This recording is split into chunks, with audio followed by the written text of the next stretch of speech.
One thing that I hope to do over the next 30, 45 minutes or so is share with you guys three separate things.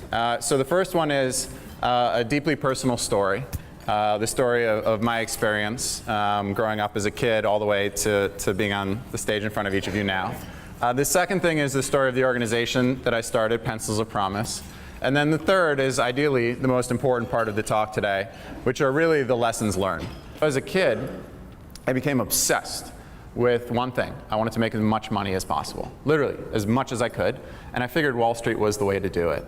And so at the age of 13, I opened up an E-Trade account because E-Trade had just really started. And by the time I was 16, I was working at a hedge fund that summer. And when I was 19, I was working at a fund of funds, actually helping launch a fund that summer.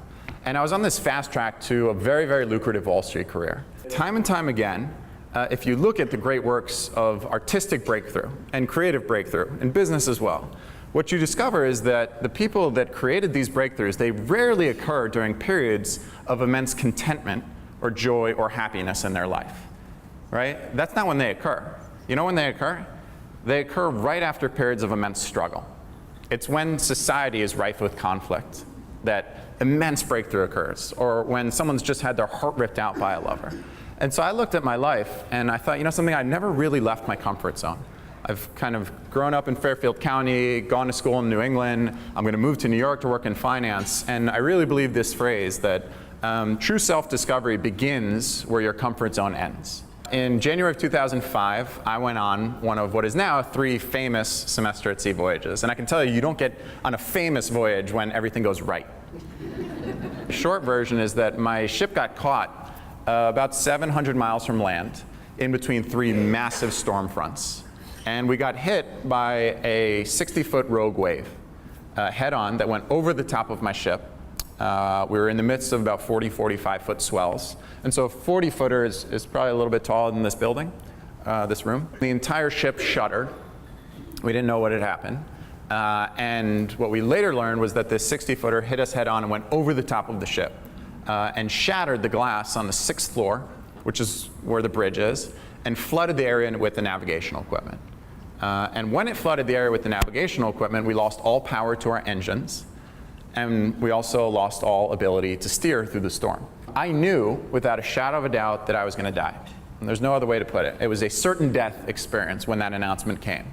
And very strangely, as a 21-year-old, I experienced what most people experience at the very end of their days, within the last hour of their life, which is recognition, real recognition that at some point in time, our mortality is real, that we will not be here. And when you go through that experience so poignantly, what happens is you start to evaluate 2 things. The first is why. Why is this happening to me, especially when you're 21?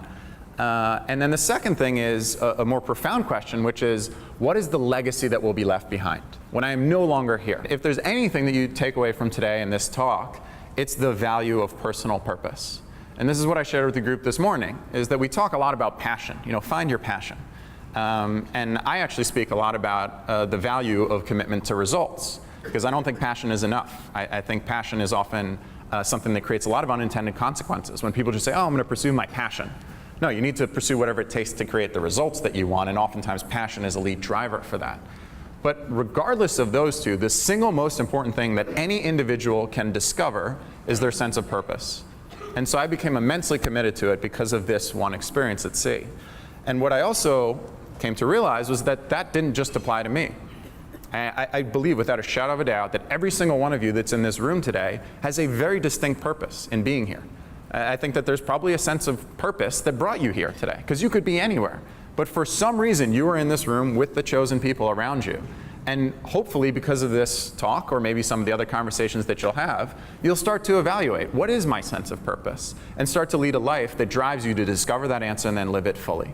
And so I found myself in rural India, and I met a street beggar. I had never seen kids in poverty like that, like begging, literally 4-year-olds holding 4-month-olds in train stations by themselves. And I asked this boy, if you could have anything in the world, what would you want? He was my one kid. And he didn't say a house, he didn't say a car, he didn't say a boat. His answer, if he could have anything in the world as a beggar, was a pencil. And that was it, nothing more. No, wait, you could have anything. And again, he confirmed he wanted a pencil.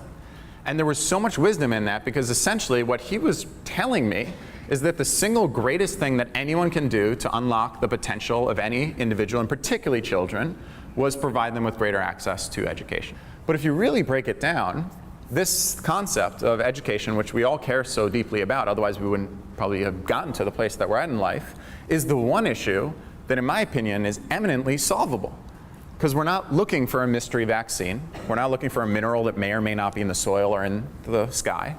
Everything that we need is already present in our current world to educate every single child. And I got this big idea to build one school and dedicate it to her in the developing world. And so Bain agreed to let me take essentially what they call an externship. It was a sabbatical for about 9 months to try and launch something, to build one school. And I got this name, Pencils of Promise, in my head, and I went to my local bank, and I said, what does it take to open up a bank account? I want to build one school. And the woman said, well, you have to start with at least $25.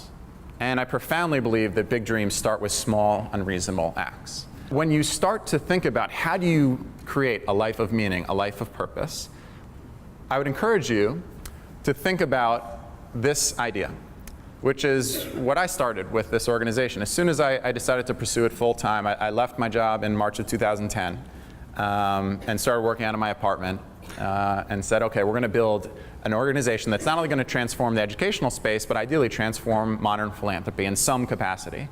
What I started to find was that every time I described to somebody our work, they'd say, what do you do? Oh, well, I started this organization. It's a nonprofit called Pencils of Promise. And their eyes would glaze over and they kind of look for the next person to speak to.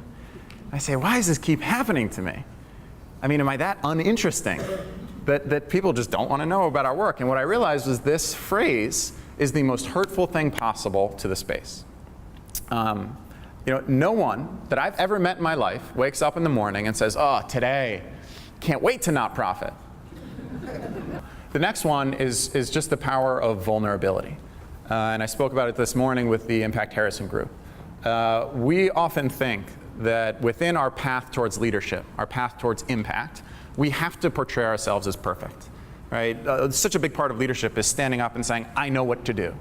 But if you want to build authentic and meaningful relationships with others, it's actually through vulnerability that relationships really form. It's when you say to somebody, I'm not good at this. I'm not sure what comes next. This is my favorite one. This is the one that I try and live out most, which is this idea that you have to speak the language of the person that you seek to become, not who you are right now.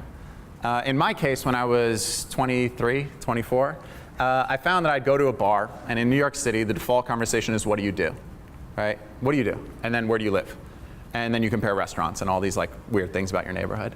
And it was a really boring and uninteresting conversation for me to say, well, I'm a 23-year-old management consultant at Bain. That wasn't fun. And so I started to adopt this practice, to speak the language of the person I sought to become, not who I was. And so I started saying, well, I work in consulting, but one day I'm going to start an NGO that builds schools in the developing world and increases access to education. And suddenly the conversation would shift immensely. And people would start asking me questions. Well, what are you going to do about the teachers? And where are you going to build the schools? And how about sustaining them once they're open? And I had to almost live my way into the answers. And as I started to almost figure out what these answers might be for my future aspirational self, the conversations would end with that person saying, well, I know this guy who's actually built a school in Tanzania. Do you want to talk to him?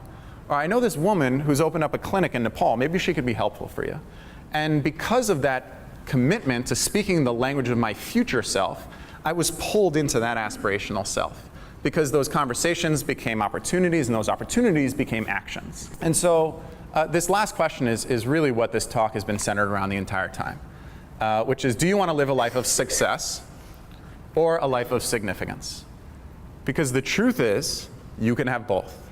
And I think that the fact that each of you came here today is a demonstration of the notion that you believe that through your daily activities you can have both success and significance. But in doing so, it's going to require you to be vulnerable. It's going to require you to listen. And it's going to require you to take on new endeavors that might be fearful for you. You're going to be a little bit scared. But the final mantra that I'll leave you with is the only one that I talk about in the book that's actually not mine. It's a phrase by Alan Johnson Sirleaf. And if there's anything that you try and live out, because this is the one that I try and live out most days, it's this phrase. which is that if your dreams do not scare you, then they are not big enough. Thank you very much. I appreciate it.